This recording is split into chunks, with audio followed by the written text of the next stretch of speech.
Na aula passada, falamos sobre renascimento cultural e suas influências na Europa. Hoje, vamos falar sobre as reformas religiosas do século XVI. A crise do feudalismo, o desenvolvimento comercial e urbano criaram uma nova realidade econômica. A Igreja, porém, com sua doutrina da usura, condenando as operações de empréstimo a juros e o lucro de forma geral, impedia o avanço do processo de acumulação de capital, ou seja, dinheiro.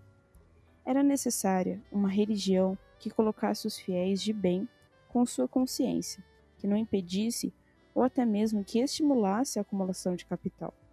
Se esse era o objetivo da burguesia que estava crescendo cada vez mais, por outro lado, a crise do feudalismo criara grandes tensões e conflitos sociais. Era forte a pressão da nobreza contra os camponeses, o que provocava revoltas sociais. Nesse ambiente, uma crise religiosa certamente seria envolvida pelos problemas sociais. Se os senhores eram católicos, os camponeses oprimidos facilmente assumiriam a posição contrária, transformando a luta religiosa numa luta de classes. Na perspectiva política, o processo de formação das monarquias nacionais criava um Estado forte e centralizador. Controlar a Igreja era fundamental para o exercício do poder desse Estado com seus reis. Ao mesmo tempo, uma convulsão religiosa lhe daria a oportunidade de confiscar os bens da Igreja, como aconteceu na Inglaterra. Na Alemanha, existiam pequenos principados em fase de centralização local, interessados em submeter a Igreja a seu domínio e retirar seus bens. As mudanças econômicas, sociais e políticas criaram um ambiente ideal para a reforma religiosa, mas não se pode dar para os problemas religiosos explicações exclusivamente materiais e econômicas. A reforma não é filha do capitalismo. O grande problema foi a crise religiosa, resultante de um desentendimento entre as necessidades espirituais dos fiéis e a organização da Igreja Católica. O homem do século XVI era, sobretudo, um crente em Deus.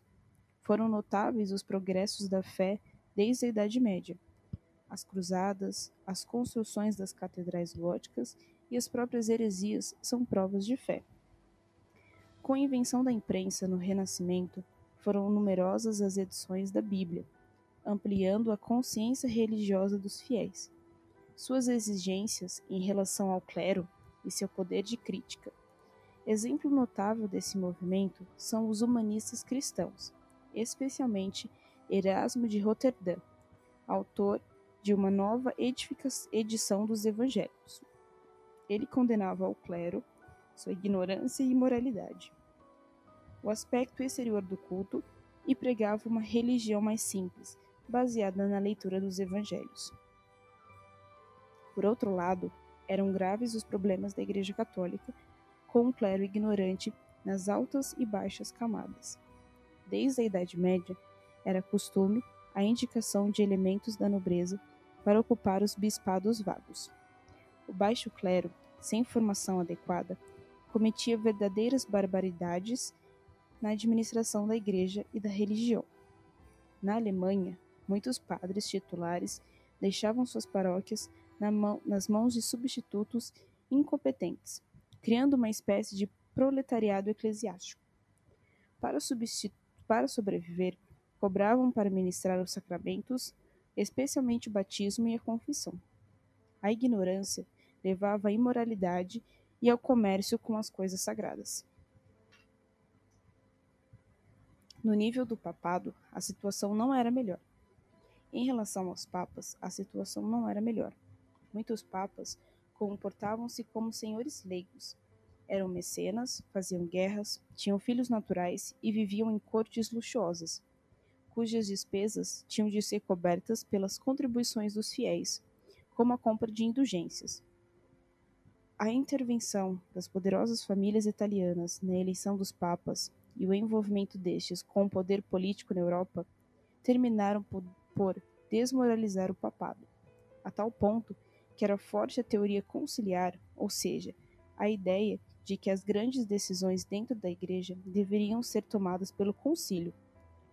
Com a finalidade de construir a Basílica de São Pedro, em Roma, o Papa Leão X negociou a venda de indulgências na Alemanha com o banqueiro Jacob Fugger, dando-lhe um caráter de operação mercantil.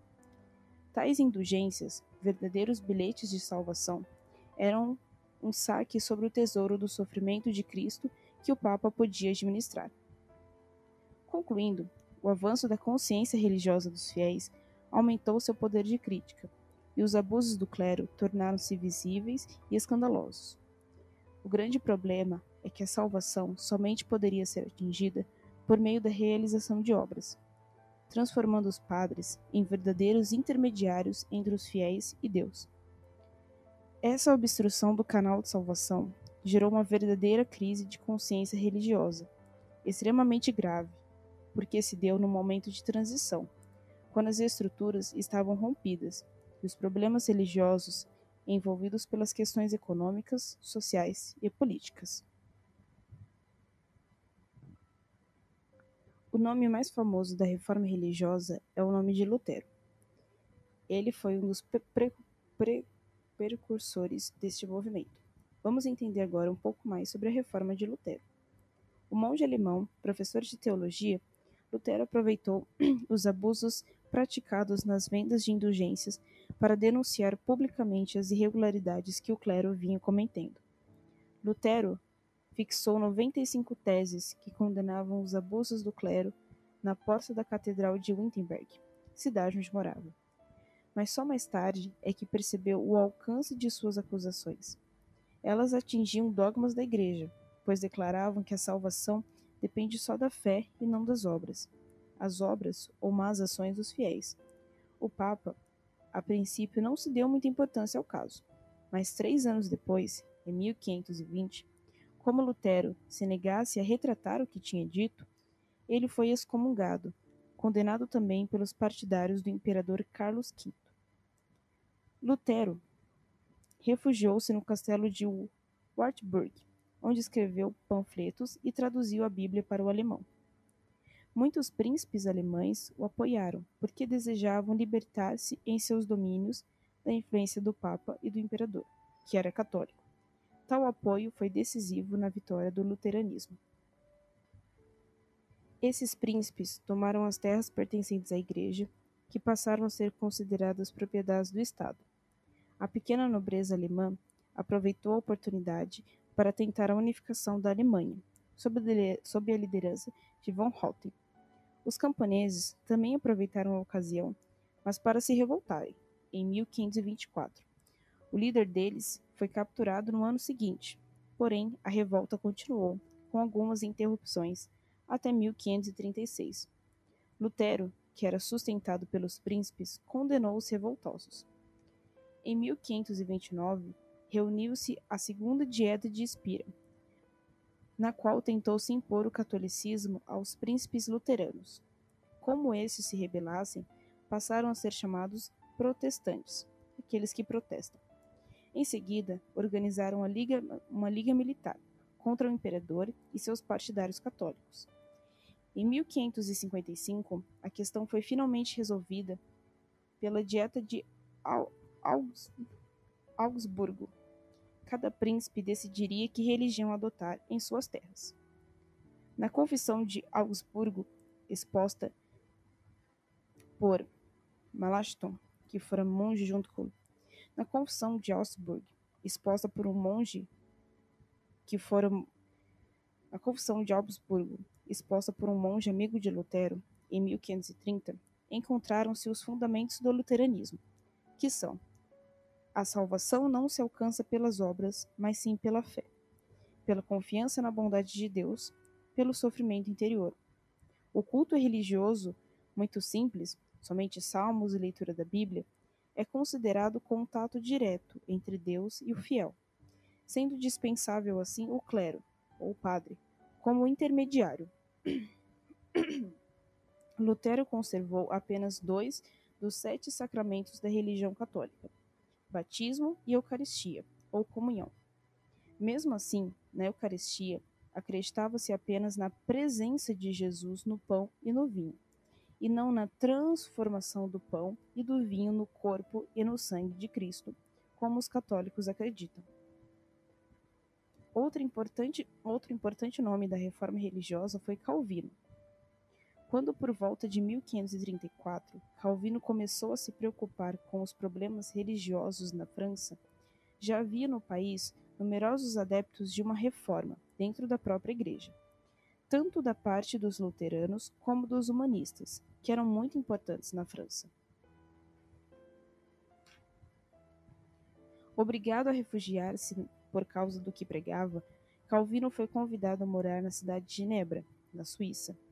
Lá implantou as ordenações eclesiásticas, leis rígidas e intolerantes baseadas na sua crença. Organizou a igreja calvinista em termos de fiéis pastores e em um conselho dos anciãos. Suas ideias difundiram-se com rapidez. Teodoro de Beza, que dirigia em Genebra a Academia Teológica, levou-as para Gênova, na Itália.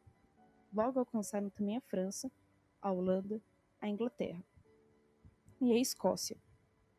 Calvino assimilou a princípio os ensinamentos luteranos, mas depois, na instituição da religião cristã, um de seus livros mais famosos, propôs reformas mais radicais que as de Lutero. Também acreditava que a salvação é conseguida pela fé, mas dizia ele, ter fé não depende dos homens, e sim de Deus, que a dá aos seus eleitos. Para Calvino, somente as Sagradas Escrituras são bases da crença, ao contrário dos católicos, que acreditavam também na tradição deixada pelos seus mestres, os discípulos. O calvinismo simplificou ainda mais o culto. Apenas comentários da Bíblia, feitos por sacerdotes, eram paramentos, em igrejas sem imagens. Só os sacramentos do batismo e da comunhão foram conservados, sendo que para os calvinistas, Cristo se encontra presente apenas espiritualmente na Eucaristia. Como os luteranos, Calvino considerava a igreja útil à salvação. Já em relação à reforma anglicana, a recusa do Papa ao pedido de anulação do casamento de Henrique VIII com Catarina de Aragão, para que o soberano pudesse desposar Ana Bolena, foi o motivo imediato da ruptura entre o rei inglês e o papado. Os verdadeiros motivos, porém, eram políticos: escapar ao controle do Papa e submeter a Igreja ao seu poder. E econômicos: tomar as terras e os bens da Igreja na Inglaterra. Em 1534, Henrique VIII passou a ser o chefe da Igreja, criando uma Igreja Nacional, sem promover qualquer alteração no culto religioso. As mudanças mais importantes foram feitas por seu filho Eduardo VI. Este impôs, em 1549, o Livro de Orações Comuns, obrigatoriamente escrito em inglês. Em 1553, pela Lei dos 42 Artigos, suprimiu a missa e autorizou o casamento dos padres. Após 1555, a rainha Maria Tudor, esposa do rei Filipe II, da Espanha, tentou voltar ao catolicismo, mas sem sucesso. Só mais tarde, sob o reinado de Elizabeth I, estabeleceu-se definitivamente a reforma anglicana, pela Lei dos 39 Artigos de 1563, verdadeira carta do anglicanismo. Adotava-se a doutrina calvinista, conservando, porém, a hierarquia episcopal e parte da cerimônia católica. O anglicanismo passava, assim, a ter um conteúdo protestante e uma forma católica. A Igreja, porém, não assistiu a esses eventos de calada. Em resposta às reformas protestantes, a Igreja lançou uma contra-reforma. O avanço violento do protestantismo colocou a Igreja Católica numa situação desesperadora. Ou ela se mobilizava para combatê-lo, ou todos os cristãos virariam protestantes. De fato, nesse momento, o luteranismo estendia-se por 2/3 da Alemanha e o calvinismo por metade da Holanda. Uma parte da Áustria, da Hungria e da Boêmia, 1/4 da França, a Escandinávia, a Inglaterra e a Escócia tinham aderido ao protestantismo. Além disso, o movimento reformista tendia naturalmente a expandir-se pelos países ibéricos e pela Itália. A hesitação do papado diante da situação resultava da luta interna contra a teoria conciliar, pois seria impossível realizar uma ampla ofensiva dentro da Igreja e contra os protestantes sem convocar o concílio. Nesse contexto, foi decisivo o surgimento da Companhia de Jesus. Suas bases foram lançadas por Inácio de Loyola, em 1534, em Paris, e foi constituída oficialmente em 1537. Considerando-se soldados de Cristo e fazendo votos de obediência cega ao Papa, mereceram por parte deste toda a confiança. Foram por isso mesmo autorizados de organizar e dirigir o Concílio de Trento, que, convocado em 1540, se reuniu oficialmente em 1545. Enquanto o Concílio Ecumênico não se reunia, o Papa Paulo III tomou algumas medidas para impedir o avanço protestante, restaurando os tribunais da Inquisição da época medieval. O Santo Ofício, composto por 6 cardeais, tinha sede em Roma. Dominado pelos padres dominicanos, agiu com extrema violência e conteve o avanço do protestantismo nos países em que atuou, Portugal, Espanha e Itália. Em 1543, foi criada a Congregação do Index, cuja finalidade era a publicação da lista dos livros contrários à doutrina católica e, portanto, proibido para os cristãos. O Concílio Ecumênico, isto é, universal, reuniu representantes de toda a Igreja em Trento, cidade que ficava no Império Germânico, próximo à fronteira da Itália. Esteve reunido entre 1545 e 1563, com 3 séries de sessões interrompidas em razão de guerras. Sua tarefa era enorme, e dele saiu uma igreja reformada e modernizada. Graças à ação dos jesuítas, reforçou-se a autoridade papal e manteve-se a doutrina tradicional, apesar da oposição de certos setores do clero francês. Restabeleceu-se a disciplina na igreja, fixando-se condições e a idade mínima para exercer funções dentro da igreja, e proibindo-se a acumulação de paróquias e bispados pelos mesmos religiosos. A grande mudança foi a criação dos seminários, obrigatórios em cada região, para dar uma formação religiosa adequada aos padres. Para facilitar o aprendizado da doutrina, foi criado um catecismo, e para que os padres tivessem um roteiro para a missa, um missal. O primeiro passo para combater os protestantes era a reforma interior da Igreja Católica. Isto feito, os católicos começaram, através do concílio, a contra-reforma, com medidas de combate aos protestantes. Esse combate se realizava de 3 formas. A primeira era a recuperação de áreas sob influência do protestantismo, operando através da educação, criando colégios destinados ao ensino e à recuperação da doutrina católica. O resultado foi a reconquista de uma parte de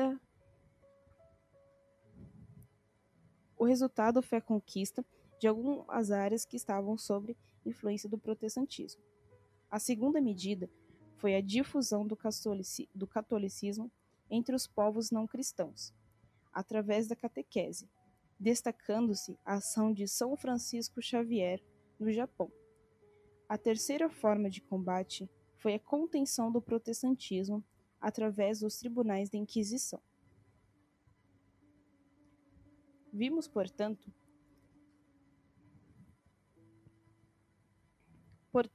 na aula de hoje que a reforma foi a grande revolução espiritual da época moderna, correspondendo à transição do feudalismo ao capitalismo.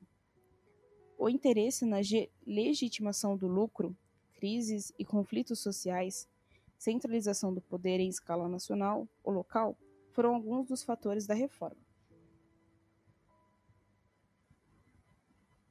Vimos, portanto, na aula de hoje que a reforma foi a grande revolução espiritual da época moderna, correspondendo à transição do feudalismo ao capitalismo.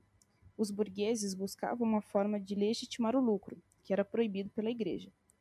Isso, somado às crises e aos conflitos sociais, foram alguns dos fatores que impulsionaram as reformas religiosas. A reforma foi o fruto da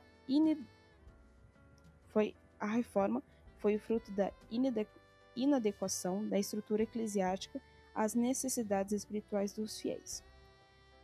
A reforma luterana surgiu em virtude de problemas específicos da Igreja alemã. Em 1536, João Calvino começou a reforma calvinista em Genebra. Na Inglaterra, o rei Henrique VIII implantou o anglicanismo, mistura de calvinismo e catolicismo. A reação católica contra a reforma protestante não demorou a aparecer e ficou conhecida como Contra-Reforma. Obrigado por nos acompanhar até aqui e até a próxima aula.